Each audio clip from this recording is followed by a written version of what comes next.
Le 35e étage de la tour de verre scintillait sous la lumière du soleil de l'après-midi dominical. À l'intérieur de la salle de conférence, la tension crépitait comme l'électricité statique tandis que Rebecca Lane faisait face à la négociation la plus cruciale de sa carrière. En face d'elle, Sheikh Omar Al parlait rapidement en arabe, ses mots acérés de frustration. Le traducteur avait disparu sans prévenir, laissant l'équipe de Rebecca impuissante. Omar se leva de sa chaise, se préparant à partir. Dehors, dans le couloir, Sofia Alvarez, 6 ans, était assise en train de lire pendant que son père, David, nettoyait à proximité. Les mots arabes flottant à travers la porte la firent lever les yeux, et elle entra dans la pièce, s'exprimant dans un arabe parfait et cristallin qui cloua tout le monde sur place. David Alvarez nettoyait des immeubles de bureaux depuis 7 ans, depuis que sa femme, Maria, était décédée d'un cancer. À 35 ans, ses mains portaient les callosités du travail honnête, son dos légèrement courbé par d'innombrables heures à laver les sols et à vider les poubelles. Mais lorsqu'il regardait sa fille, Sofia, rien de tout cela n'avait d'importance. Elle était son univers, sa raison de se lever à 4 heures du matin chaque jour, sa motivation pour prendre des quarts supplémentaires chaque fois que possible. Leur petit appartement dans le Queens n'était pas grand-chose, mais il l'avait rempli de quelque chose de plus précieux que le luxe, des livres. Des centaines d'entre eux, collectés lors de ventes de bibliothèques, de friperies et de brocantes, tapissaient des étagères improvisées qu'il avait construites avec du bois de récupération. Chaque surface était recouverte de piles d'encyclopédies, de guides linguistiques, de manuels scientifiques et de littérature enfantine en plusieurs langues. David lui-même n'avait terminé que le lycée, abandonnant le collège communautaire lorsque Maria était tombée enceinte. Mais il comprenait que l'éducation était l'échelle que sa fille grimperait pour atteindre des sommets qu'il ne pouvait qu'imaginer. Sofia n'était pas une enfant de 6 ans ordinaire. Tandis que d'autres enfants de son âge luttaient avec la lecture de base, elle dévorait des textes en plusieurs langues avec un appétit qui étonnait ses professeurs. Son esprit fonctionnait différemment, traitant les motifs et les sons avec une clarté qui semblait presque surnaturelle. 3 mois auparavant, elle avait découvert un vieux manuel d'arabe lors d'un échange de livres communautaires. Quelque chose dans l'écriture fluide la captivait. Elle supplia David de lui trouver plus de ressources. Et bien qu'il ne puisse pas se permettre des leçons formelles, il avait réussi à localiser des enregistrements audio à la bibliothèque publique et des vidéos gratuites en ligne. Chaque soir, pendant que David préparait leur simple dîner, Sofia s'asseyait à leur petite table de cuisine, traçant soigneusement les lettres arabes, se murmurant les sons jusqu'à ce qu'ils deviennent aussi naturels que la respiration. Rebecca Lane avait bâti sa réputation grâce à des journées de 16 heures et une efficacité impitoyable. À 30 ans, elle était la plus jeune PDG de l'histoire de son entreprise, un accomplissement qui s'accompagnait d'une pression écrasante de la part du conseil d'administration. Cet accord avec le consortium de Sheikh Omar représentait 2 ans de minutieuse préparation, d'innombrables emails et 3 voyages à Dubaï. En cas de succès, il consoliderait sa position et ferait taire les murmures selon lesquels elle était trop jeune, trop inexpérimentée. Le contrat apporterait 40 millions de dollars d'investissement et créerait 300 emplois dans la ville. Tout dépendait de cette réunion. Sheikh Omar Al Fayed imposait le respect partout où il allait. À 48 ans, il avait bâti un empire couvrant l'immobilier, l'hôtellerie et la technologie à travers le Moyen-Orient. Mais sous le top de créateur et la barbe soigneusement taillée battait le cœur d'un enfant bédouin qui avait grandi en récitant de la poésie sous les étoiles du désert. Il valorisait l'honneur avant le profit, les relations avant les transactions. Le traducteur manquant n'était pas seulement un inconvénient, c'était une insulte, un signe que ces Américains ne le prenaient pas, lui ou sa culture, assez au sérieux pour avoir un plan de secours. La ville autour d'eux pulsait avec son énergie dominicale habituelle. Des vendeurs de rue appelaient dans une douzaine de langues, des taxis klaxonnaient leur impatience, et quelque part une cloche d'église rivalisait avec l'appel à la prière d'une mosquée voisine. C'était New York à son plus authentique, un lieu où les mondes se heurtaient et, parfois, se connectaient miraculeusement. La salle de conférence avait été méticuleusement préparée depuis l'aube. L'assistante de Rebecca avait tout organisé, du traiteur halal au café arabe précisément refroidi, servi dans des tasses à bordure dorée importées spécialement pour l'occasion. Les contrats étaient prêts sur la table en acajou, leur page nette et officielle, n'attendant que des signatures pour transformer des mois de négociations en réalité. Le mur de fenêtre offrait une vue spectaculaire sur la ville, le genre de vue censée impressionner les visiteurs, leur rappeler l'ambition et les réalisations américaines. Mais à mesure que les minutes s'écoulaient sans leur traducteur, Rebecca regarda son plan soigneusement orchestré s'effondrer comme un ancien parchemin exposé à l'air. La patience d'Omar céda en premier, éclatant comme une tempête du désert. Il se lança dans un flot rapide d'arabe, ses mains gesticulant vivement alors qu'il s'adressait à son équipe de 4 conseillers. Ils hochèrent la tête d'un air sombre, ramassant leurs papiers avec une efficacité rodée, leur visage masqué de déception professionnelle. Rebecca ne saisit qu'un seul mot qu'elle reconnaissait de ses études limitées en arabe, qu'Allah fini. Son cœur sombra alors qu'elle réalisait l'ampleur de cet échec. Le conseil d'administration la mettrait en pièces lors de la réunion d'urgence de lundi. 300 familles n'obtiendraient pas ces emplois qu'elle avait promis au maire. Tout son avenir, tout ce qu'elle avait sacrifié et pour lequel elle avait travaillé, était en équilibre sur le fil du rasoir, penchant vers le désastre. S'il vous plaît, Sheikh Omar, Rebecca se leva, sa voix ferme malgré le tremblement dans ses mains, son sang-froid habituel tenant à peine. Donnez-nous 30 minutes. Je promets que nous trouverons un autre traducteur. Cet accord signifie tout pour nos 2 entreprises. Omar s'arrêta à la porte, la main sur la poignée en acier brossé, se retournant avec des yeux qui contenaient à la fois de la déception et quelque chose comme de la pitié. Il parla de nouveau en arabe, plus lentement cette fois, comme s'il espérait que quelqu'un pourrait magiquement comprendre.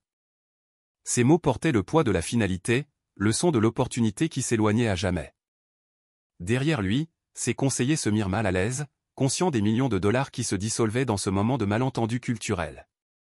David était en train d'essuyer les fontaines d'eau dans le couloir quand il entendit les voix fortes pénétrer les lourdes portes de la salle de conférence. Les heures supplémentaires du dimanche payaient le double, argent dont il avait désespérément besoin pour les futures dépenses scolaires de Sophia et le manteau d'hiver qu'elle avait déjà dépassé. Il l'avait amené avec lui parce que leur babysitter habituel était malade de la grippe, l'installant dans le couloir avec ses livres préférés et la promesse de finir avant 15 heures pour qu'il puisse visiter le parc avant le coucher du soleil. Mais les sons provenant de la salle de conférence le rendaient nerveux. Des gens riches qui se disputent signifiaient généralement que quelqu'un comme lui finirait par être blâmé pour quelque chose, perdrait son emploi en raison de circonstances indépendantes de sa volonté. Il l'avait vu arriver trop de fois auparavant. L'assistante de Rebecca passa en courant devant lui, manquant de renverser son chariot de nettoyage, son téléphone portable collé à son oreille, appelant frénétiquement des services de traduction. Tout s'était fermé le dimanche, ou exigeait des minimums de 4 heures pour les appels d'urgence qui arriveraient trop tard. La ville de 8 millions d'habitants, et il ne pouvait pas trouver un seul arabophone disponible immédiatement. L'ironie n'échappa pas à David, qui croisait des dizaines de chauffeurs de taxi et de vendeurs de food truck arabophones chaque jour en se rendant au travail. À l'intérieur de la salle de conférence, l'équipe d'Omar avait atteint la porte, leur déception était palpable. Le directeur financier de Rebecca suppliait pratiquement, offrant de doubler leur offre précédente s'ils voulaient bien attendre, s'il leur donnait une chance de plus. Mais l'argent n'était pas la question. Le respect l'était, la confiance l'était, et les deux avaient été brisés par cette omission apparemment mineure qui révélait une négligence plus profonde, un manque fondamental de préparation qu'Omar trouvait insultant. C'est à ce moment-là que Sophia entra. Elle se déplaçait avec la confiance inconsciente d'une enfant qui n'avait pas encore appris à douter d'elle-même, qui n'avait pas encore appris que certaines pièces n'étaient pas faites pour des gens comme elle. Ses boucles blondes captaient la lumière de l'après-midi traversant les fenêtres alors qu'elle s'approchait directement de Sheikh Omar, sa petite voix claire et étonnamment autoritaire alors qu'elle s'exprimait dans un arabe classique impeccable. « Que la paix soit sur vous, honorable oncle. Pardonnez l'interruption. Mais j'ai entendu vos paroles à travers la porte. Vous avez dit que la confiance est comme le verre. Une fois brisée, elle ne peut être réparée. Mais ma mère, avant d'aller au ciel, m'a dit que les choses brisées peuvent devenir de l'art si nous sommes assez courageux pour les assembler différemment. Peut-être que ce moment n'est pas une rupture, mais un remodelage. » La pièce se figea dans un silence absolu. La main de Rebecca s'arrêta à mi-chemin de son téléphone. Les conseillers d'Omar échangèrent des regards stupéfaits, leurs yeux écarquillés d'incrédulité. Même le bruit de la ville sembla se taire, comme pour reconnaître ce moment impossible. L'air lui-même sembla se cristalliser autour de cette petite fille, parlant la langue des savants et des poètes avec l'aisance d'une locutrice native. David entra en trombe quelques secondes plus tard, toujours tenant sa serpillière, le visage rougi d'embarras et de peur. « Sophia, je suis tellement désolé, tout le monde. Pardonnez l'interruption. Viens, ma chérie. Nous devons partir tout de suite. » Mais Omar leva la main. Son expression passa de la colère à l'émerveillement, du rejet à la fascination. Il s'agenouilla lentement à la hauteur de Sophia, ses genoux craquant légèrement, répondant en arabe. Et que la paix soit sur toi, petite savante. Où as-tu appris à parler la langue de la poésie avec tant de grâce? Sophia sourit, le trou où elle avait récemment perdu une dent la faisant paraître encore plus jeune. Passant sans effort à l'anglais pour le bénéfice des autres, puis de nouveau à l'arabe pour Omar, elle dit, dans les livres, oncle, et en écoutant des enregistrements. Mon père dit qu'écouter, c'est ainsi que nous apprenons à comprendre les cœurs, pas seulement les mots. J'écoute l'arabe tous les soirs avant de dormir. La langue me chante dans mes rêves. Rebecca retrouva sa voix, bien qu'elle ne soit qu'un murmure. Elle traduit parfaitement. Cet enfant traduit parfaitement un arabe sophistiqué.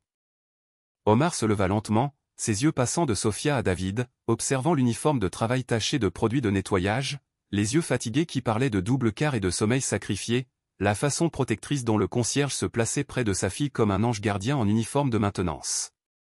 Cet enfant remarquable est la vôtre? Oui, monsieur. Je suis vraiment désolé pour la perturbation. Nous partons immédiatement. Je sais que nous n'avons pas notre place ici. Non. Le mot d'Omar portait l'autorité de quelqu'un habitué à l'obéissance, mais aussi une chaleur qui n'avait pas été là auparavant. Restez, s'il vous plaît.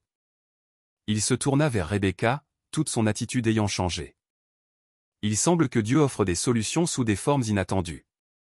Si vous le voulez bien, j'aimerais que cette jeune fille nous aide à poursuivre notre discussion. Parfois, l'univers envoie exactement ce dont nous avons besoin sous des formes inattendues.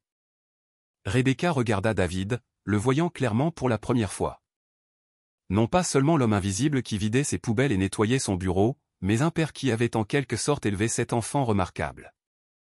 Un homme qui, malgré plusieurs emplois, avait créé un environnement où le génie pouvait s'épanouir. Est-ce que cela vous conviendrait, monsieur Alvarez? David Alvarez, corrigea doucement David. Sophia, ma chérie, ce sont des gens importants qui font un travail important. Nous ne devrions pas interrompre. Sophia tira sur la manche de son père, ses yeux bleus sérieux. Papa, Madame Rebecca a besoin d'aide. Maman a dit que nous devions toujours aider quand nous le pouvions. Elle a dit que c'est comme ça que les anges gagnent leurs ailes sur terre. La négociation reprit avec Sophia perchée sur une chaise entre les deux parties, ses jambes fines se balançant légèrement au-dessus du sol alors qu'elle traduisait des termes financiers complexes avec l'aisance de quelqu'un discutant de jeux de cours de récréation. Elle ne traduisait pas seulement des mots, elle transmettait le ton, l'émotion et le contexte culturel que même les traducteurs professionnels manquaient souvent. Quand Omar fit une blague sur les chameaux et les capital risqueurs qui reposaient sur un jeu de mots arabes, elle rit avant de traduire, expliquant le calembour à l'équipe américaine, et sa joie sincère brisa sa réserve restante. Elle devint non seulement une traductrice, mais un pont, son innocence et son sérieux dissolvant la tension qui s'était calcifiée entre les deux parties.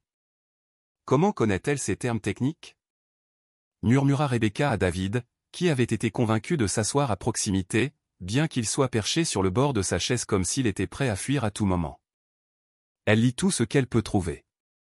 La semaine dernière, je l'ai trouvée avec mon ancien manuel d'économie du collège communautaire.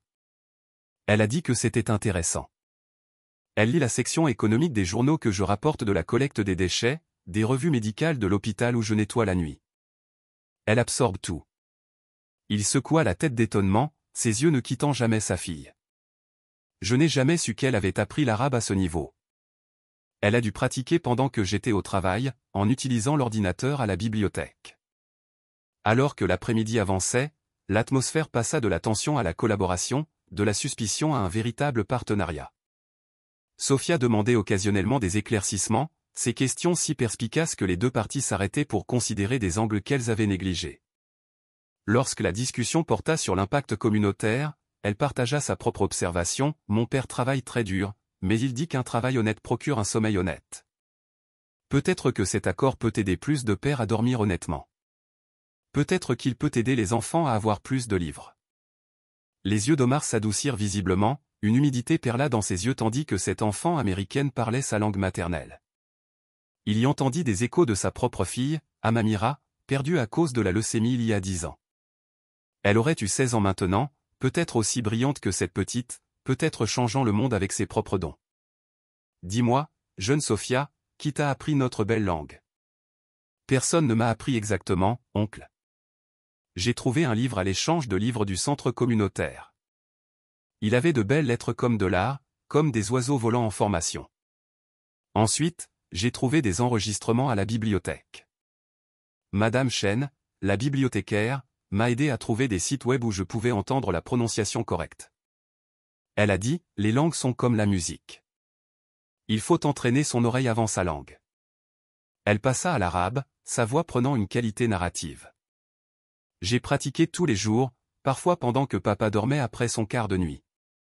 L'arabe sonne comme de la musique mélangée à des mathématiques. Chaque mot a une famille, des racines qui se connectent à d'autres mots comme un grand arbre aux branches étendues. C'est comme résoudre des énigmes faites de sons, de sens et d'histoire, tout à la fois. Omar rit, un son riche qui transforma son visage sévère en quelque chose de grand paternel et de chaleureux. Tu comprends la beauté de notre langue mieux que de nombreux locuteurs natifs qui la tiennent pour acquise. Dans mon enfance en Arabie Saoudite, j'ai mémorisé le Coran à la lueur des lampes, apprenant que les mots portent non seulement un sens, mais aussi une musique, comme tu dis. Mon grand-père m'a appris que l'arabe était la langue que Dieu a choisie pour sa révélation finale parce qu'elle pouvait contenir plusieurs significations dans une seule phrase, comme la lumière se réfractant à travers un prisme. Les contrats furent examinés ligne par ligne, Sophia clarifiant les nuances qu'un traducteur professionnel aurait pu manquer. Sa compréhension allait au-delà du simple vocabulaire. Elle saisissait le poids culturel derrière certaines phrases, les implications qui se cachaient entre les lignes. Lorsqu'ils atteignirent un passage particulièrement complexe sur la responsabilité et la force majeure, elle marqua une pause, réfléchissant attentivement, son petit front plissé de concentration. Sheikh Omar craint que les exigences en matière d'assurance ne soient en conflit avec les structures de financement conformes à la charia. Il suggère d'ajouter une clause qui permette des arrangements alternatifs qui répondent à la fois aux normes légales américaines et aux principes financiers islamiques. Il dit que cela honorerait les deux traditions sans compromettre l'une ou l'autre.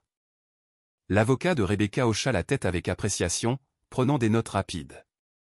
C'est en fait brillant. Cela protège les deux parties tout en respectant les considérations religieuses. Je n'aurais pas pensé à cet angle. À 17h, alors que le soleil commençait sa descente vers l'horizon de Manhattan, l'accord principal fut conclu. Omar se leva, tendant la main à Rebecca. La poignée de main fut ferme et significative. Puis, surprenant tout le monde, il serra également la main de David avec le même respect. Vous avez élevé une fille remarquable, monsieur Alvarez. Dans ma culture, nous disons que les enfants sont les fleurs du paradis. Votre fleur épanouit une beauté exceptionnelle et un parfum rare. Les yeux de David brillèrent de larmes non versées. Merci, monsieur. Elle est tout ce que j'ai dans ce monde. Sa mère serait si fière de ce qu'elle a fait aujourd'hui. Elle est fière, dit Omar doucement, sa voix empreinte d'une conviction absolue. Les mères veillent sur leurs enfants depuis le paradis. Je le crois de tout mon cœur. L'esprit de votre femme vit dans l'esprit remarquable de cet enfant.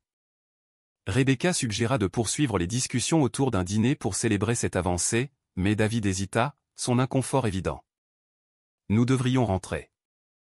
Nous n'avons pas vraiment notre place dans ce genre d'endroit. Sophia doit faire ses devoirs pour demain. Absurdité, dit Rebecca fermement, se surprenant par sa véhémence. Vous faites partie de ce succès, tous les deux. Cet accord n'aurait pas eu lieu sans Sophia.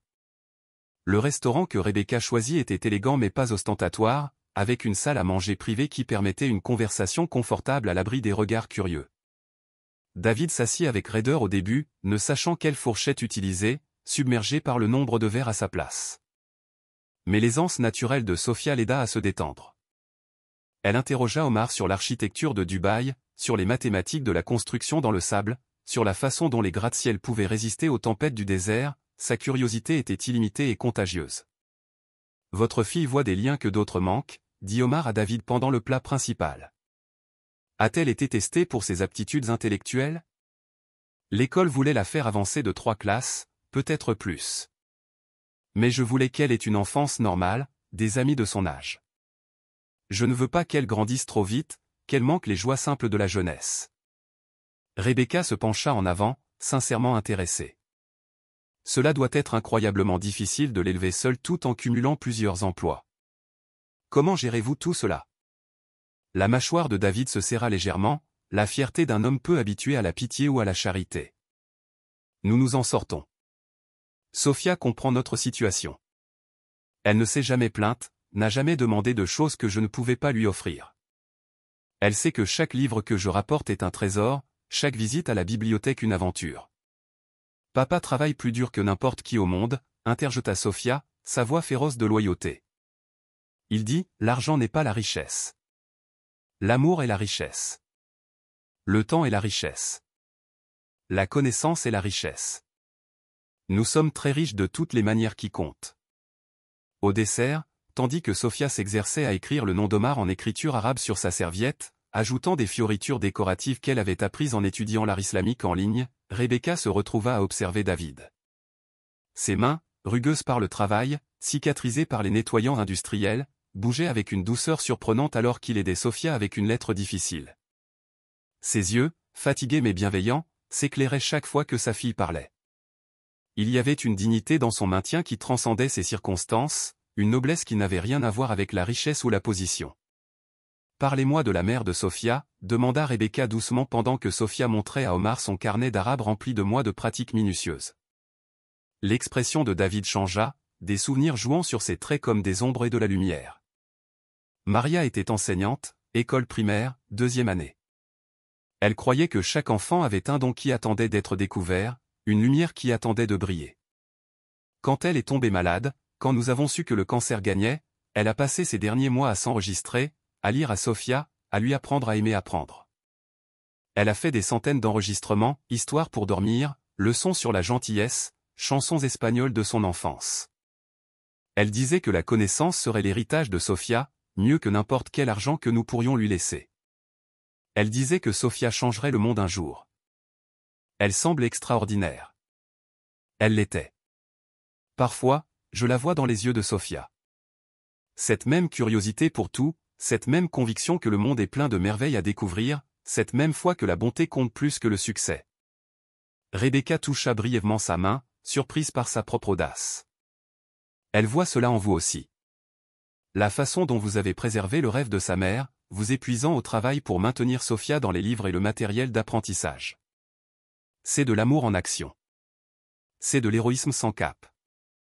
Leur conversation fut interrompue lorsqu'Omar se leva pour partir, ses conseillers rangeant leurs affaires. Il y a une exposition culturelle samedi prochain au Metropolitan Museum, Arts et Sciences islamiques à travers les âges.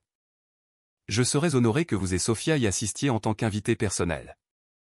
Il y aura des savants, des artistes, des scientifiques, des personnes que Sofia devrait rencontrer. David se sentit mal à l'aise, conscient du fossé social qu'une telle invitation représentait. C'est très gentil, mais nous ne voudrions pas imposer. S'il vous plaît, interrompit Omar, sont-on sincères? Sofia a jeté un pont entre deux mondes aujourd'hui. Laissez-moi lui montrer davantage le monde qu'elle a choisi de comprendre. Et vous, monsieur Alvarez, m'honoreriez de votre présence. Un père qui élève un tel enfant est un homme que je veux mieux connaître. Peut-être avons-nous plus à apprendre les uns des autres que ce seul après-midi n'a révélé, ajouta rapidement Rebecca. J'y assisterai aussi. Cela signifierait beaucoup pour moi si vous veniez, tous les deux. Sofia leva les yeux vers son père avec des yeux avides, l'espoir y brillant. S'il te plaît, papa. Omar, l'oncle dit qu'il y aura des astronomes qui montreront comment les anciens Arabes cartographiaient les étoiles. Ils auront de vrais astrolabes que nous pourrons toucher. David ne put refuser ce visage. N'avait jamais pu. D'accord, nous viendrons. La semaine qui suivit apporta des turbulences inattendues, des nuages sombres s'accumulant sur leur petit triomphe. Quelqu'un, probablement un concurrent jaloux qui avait perdu l'accord, divulgua une version déformée des événements à un blog à potins spécialisé dans les scandales d'entreprise. Le titre disait « Un concierge utilise un enfant pour manipuler un accord commercial de milliardaire, la face sombre de l'Amérique des entreprises ». L'histoire dépeignait David comme un opportuniste manipulateur qui avait entraîné sa fille à interrompre la réunion, cherchant argent et position. Elle suggérait qu'il avait planifié cela pendant des mois, que les compétences linguistiques de Sofia faisaient partie d'une arnaque élaborée. L'article devint viral en quelques heures, partagé par des gens qui n'avaient jamais rencontré David, mais qui étaient prompts à juger, prompts à croire le pire. David découvrit l'histoire lorsque son superviseur lui montra l'imprimé le mardi matin, l'avertissant que la direction de l'immeuble réexaminait son emploi, en attendant une enquête. Les murmures le suivirent dans les couloirs qu'il avait fidèlement nettoyés pendant 7 ans. Des gens qui ne l'avaient jamais remarqué auparavant le fixaient maintenant avec suspicion ou fausse sympathie. Certains déplaçaient leurs objets de valeur lorsqu'il entrait dans les bureaux comme s'ils pouvaient les voler. D'autres offraient de faux sourires qui n'atteignaient pas leurs yeux. Le poids de leur jugement l'écrasait comme une force physique. « Peut-être que nous ne devrions pas aller au musée », dit David à Sophia ce jeudi soir, ne voulant pas expliquer pourquoi des étrangers étaient soudainement cruels, pourquoi les enfants à l'école répétaient ce qu'ils avaient entendu leurs parents dire. Peut-être vaut-il mieux rester à la maison ce week-end. Mais tu as promis, dit Sophia, sa déception évidente. Et Madame Rebecca a appelé. Elle a dit, c'est important que nous venions. Elle a dit de ne pas croire ce que les gens disent. Rebecca avait en effet appelé plusieurs fois, laissant des messages de plus en plus urgents. Elle avait engagé un détective privé pour creuser la source de la fuite, découvrant des liens avec une entreprise rivale qui avait voulu l'investissement d'Omar.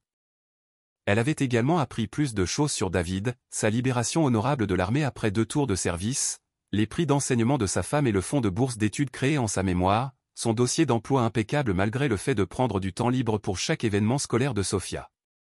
Chaque détail brossait un tableau d'intégrité sous pression, d'un homme faisant de son mieux dans des circonstances impossibles.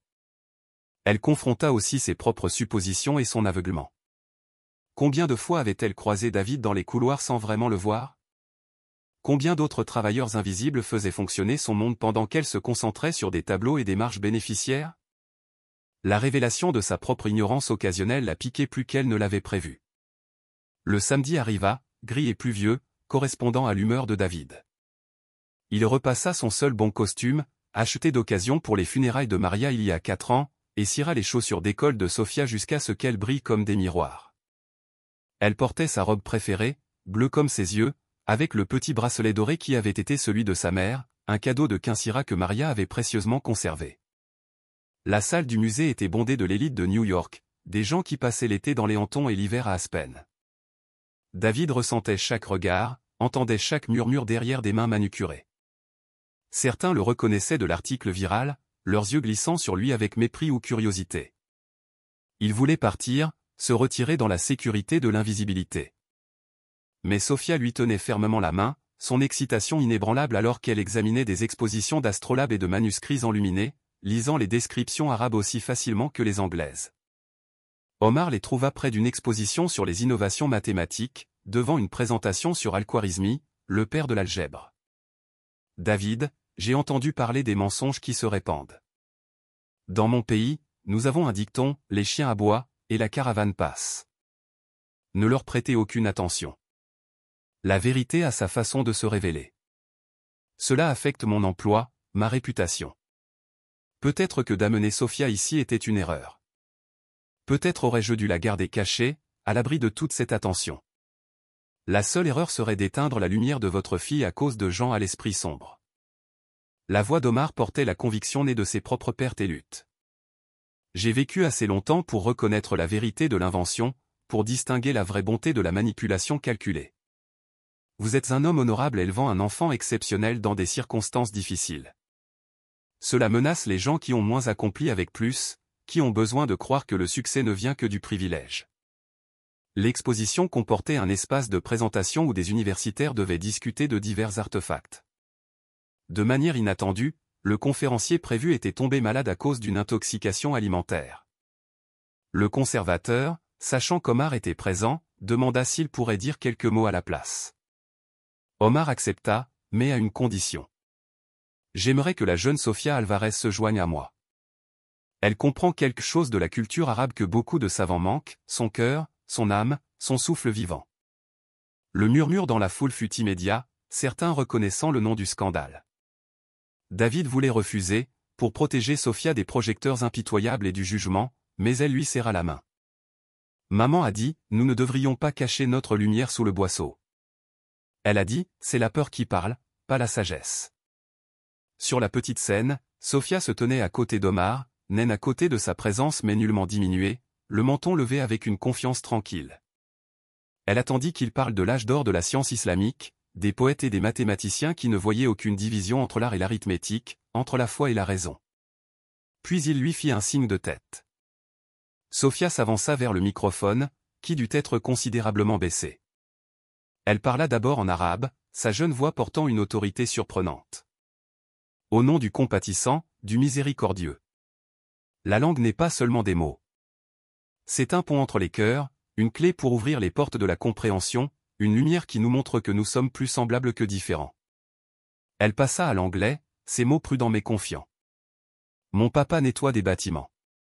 Il travaille très dur pour que je puisse avoir des livres, pour que je puisse apprendre, pour que je puisse grandir. Certaines personnes pensent que cela nous rend moins importants, moins dignes de respect.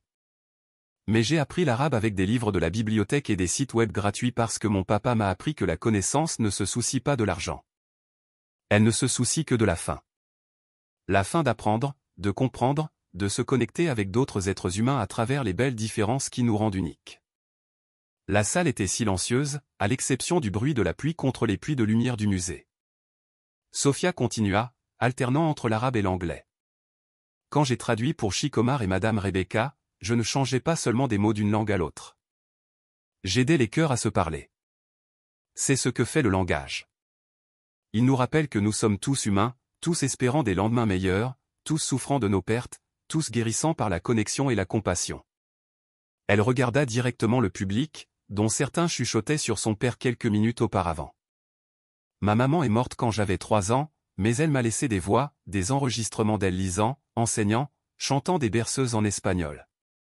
Elle parlait anglais et espagnol et a rempli notre maison des deux. Maintenant, je parle aussi ces langues et l'arabe. Chaque langue que j'apprends est une façon de la maintenir en vie, de prouver que l'amour transcende tout, même la mort. Chaque mot que je traduis est une petite prière pour la compréhension dans un monde qui a besoin de plus de ponts et moins de murs. Sa petite voix devint plus forte. Sheikh Omar a construit de hauts bâtiments qui touchent le ciel. Madame Rebecca construit des entreprises qui créent des emplois pour les familles. Mon papa construit quelque chose aussi. Il construit le futur en rendant le présent propre et sûr pour tout le monde. C'est un travail noble. C'est un travail nécessaire. Et si la fille d'un concierge peut apprendre l'arabe et contribuer à la réalisation d'un accord de 40 millions de dollars, alors peut-être devons-nous cesser de décider qui compte en fonction de son titre professionnel ou de son compte en banque. Peut-être devons-nous nous voir les uns les autres avec des yeux plus clairs et des cœurs plus gentils. Le silence dura 3 battements de cœur, 4, 5. Puis quelqu'un commença à applaudir, un vieux professeur colombien. Puis un autre se joignit, un diplomate de l'ONU. Les applaudissements montèrent comme le tonnerre roulant sur la ville, les gens se levant, certains essuyant leurs yeux. David resta figé, les larmes coulant sur son visage alors que Sophia revenait calmement vers lui prenant la main aussi naturellement que respirer, comme si elle n'avait pas juste défié une salle entière de personnes puissantes à examiner leurs préjugés. Omar reprit le microphone, la voix empreinte d'émotion. Cet enfant dit la vérité. Nous, les adultes, oublions souvent. Je suis venu en Amérique en colère à cause d'un traducteur manquant, prêt à renoncer à un accord en préparation depuis 2 ans. Je repars reconnaissant d'avoir trouvé quelque chose de plus précieux, un rappel que la sagesse n'a ni âge, ni classe, ni langue unique. L'accord que j'ai signé avec la compagnie de Mademoiselle Lan inclura une disposition que j'ajoute dès maintenant, un fonds de bourse pour les enfants comme Sophia, dont l'esprit a faim de connaissances mais dont les circonstances limitent l'accès. Il s'appellera la Fondation Sophia Alvarez pour les études linguistiques. Il regarda directement les journalistes présents, son ton devenant d'acier. Et permettez-moi d'être on ne peut plus clair concernant Monsieur David Alvarez. Toute suggestion selon laquelle il aurait manipulé cette situation est non seulement fausse, mais insultante pour tout ce que je représente. J'ai rencontré des présidents et des princes, des PDG et des célébrités.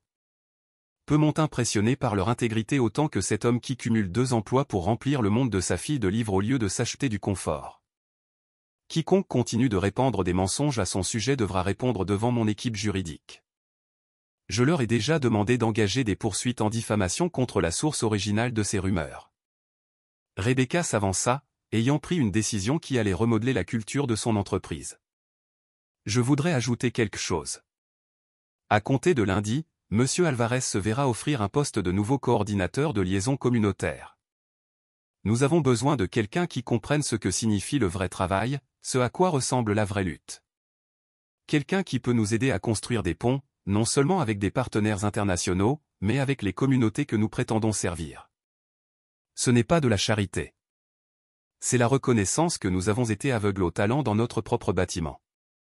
Combien d'autres enfants comme Sophia sont là, brillants mais négligés parce que leurs parents nettoient nos bureaux au lieu d'y siéger?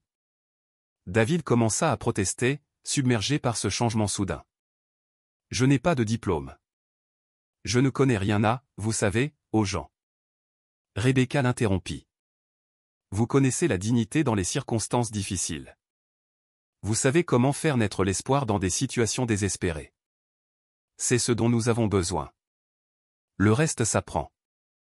Les semaines qui suivirent apportèrent des changements rapides, des secousses tectoniques dans leur petit monde. L'histoire du scandale fut retirée après des pressions légales et la révélation d'un sabotage d'entreprise.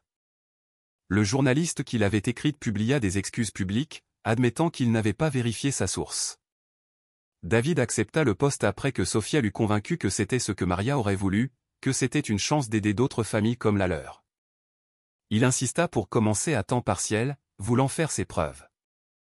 Mais en un mois, ses aperçus des besoins communautaires avaient façonné 3 nouvelles initiatives que le conseil d'administration de Rebecca salua comme innovantes et essentielles. Sophia continua à fréquenter son école habituelle, mais passait ses après-midi dans un institut de langue, sa bourse couvrant non seulement l'arabe mais aussi le mandarin et le français. Elle devint une sorte de sensation, interviewée par des magazines éducatifs et invitée à parler lors de conférences. Bien que David s'efforçât de la garder les pieds sur terre, lui rappelant que les dons s'accompagnaient de responsabilités, que le privilège, même gagné, signifiait aider les autres à monter la même échelle. Rebecca se sentit attirée par leur petite famille, les rejoignant pour des virées à la bibliothèque le samedi et des dîners du dimanche dans leur appartement du Queens.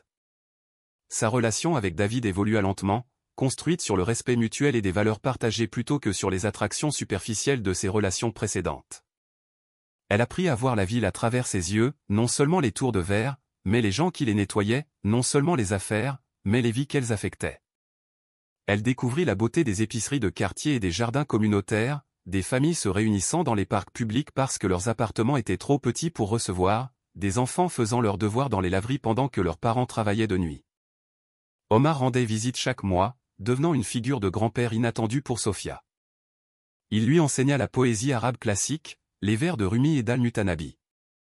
Tandis qu'elle lui apprenait des expressions idiomatiques américaines qui le faisaient rire, expliquant pourquoi les Américains disaient « piece of cake » quand ils voulaient dire « facile » ou « break a leg » quand ils voulaient dire « bonne chance ». Leur amitié, bâtie sur un moment de crise résolu par le courage d'une enfant, devint un modèle pour le partenariat plus large entre leurs entreprises, présenté dans les revues d'affaires comme un exemple de collaboration interculturelle réussie.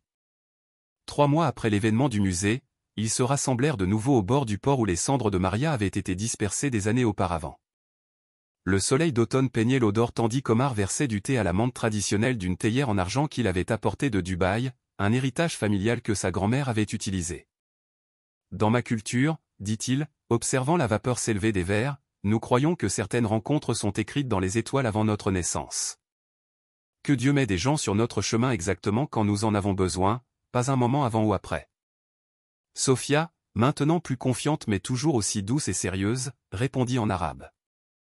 Maman disait quelque chose de similaire. Elle disait que les anges oublient parfois de porter leurs ailes, alors ils ressemblent à des gens ordinaires, mais si l'on fait attention, on peut les voir quand même. On peut les voir chez le concierge qui s'assure que les enfants ont des écoles sûres, chez l'enseignant qui reste tard pour aider les élèves en difficulté, chez l'homme d'affaires qui se souvient que les accords sont en réalité une question de personne. David serra sa fille contre lui, respirant le parfum de son shampoing, encore doux comme un bébé malgré sa sagesse grandissante. « Qu'est-ce que tu vois quand tu nous regardes, ma petite ?» Elle regarda leur petit cercle, son père, qui avait tout sacrifié pour son éducation, Rebecca, qui avait appris à voir au-delà des apparences et devenait lentement une partie de leur famille, Omar, qui avait trouvé la guérison de son chagrin en la mentorant. Elle sourit avec la sagesse d'une enfant qui avait connu la perte et retrouvé l'amour. « Je vois une famille, dit-elle simplement. D'abord en anglais, puis en arabe, puis en espagnol pour l'esprit de sa mère. Différents types de familles, mais une famille néanmoins. Celle que l'on choisit, celle qui nous choisit en retour. » Alors que le soleil descendait vers l'horizon, peignant le ciel de nuances de rose et d'ambre, ils s'assirent dans un silence confortable. La ville bourdonnait sa chanson éternelle autour d'eux, des millions de vies s'entrecroisant de manière à la fois visible et cachée. Sophia sortit un petit carnet, écrivant des lettres arabes qui ressemblaient à des oiseaux prenant leur envol, ajoutant son propre vers au poème sans fin de la connexion humaine. Elle travaillait sur un livre pour enfants, une histoire d'une fille qui parlait la langue des cœurs, illustrée de calligraphies arabes qu'elle apprenait à peindre. David regarda sa fille écrire, pensant à Maria, sentant sa présence dans la brise salée, dans la lumière dorée. Il avait passé 3 ans à croire qu'il ne faisait que survivre, ne faisant que traverser chaque jour pour Sophia. Mais ici, entouré d'amis improbables devenus famille, regardant sa fille jeter des ponts entre les mondes avec le pouvoir des mots et la pureté de son cœur, il comprit que la survie s'était transformée en quelque chose de plus. Il prospérait. Il construisait. Il prouvait que parfois les moments les plus extraordinaires viennent des gens les plus ordinaires. Que les filles de concierge pouvaient changer le cours d'accord de plusieurs millions de dollars. Que les milliardaires pouvaient trouver la sagesse chez des philosophes de 6 ans. Que l'amour et l'apprentissage pouvaient triompher de la perte et de la limitation. Le thé refroidit à l'approche de l'obscurité, mais aucun d'eux ne bougea pour partir. Il y aurait assez de temps demain pour les contrats et les cours, pour le travail et la croissance. Ce soir, ils existaient simplement ensemble, 4 âmes réunies par le hasard ou le destin ou l'intervention divine, observant les lumières de la ville se refléter sur l'eau comme des étoiles terrestres. Chacun une histoire, une possibilité, un pont attendant d'être construit entre des cœurs qui avaient appris à parler le même langage d'amour.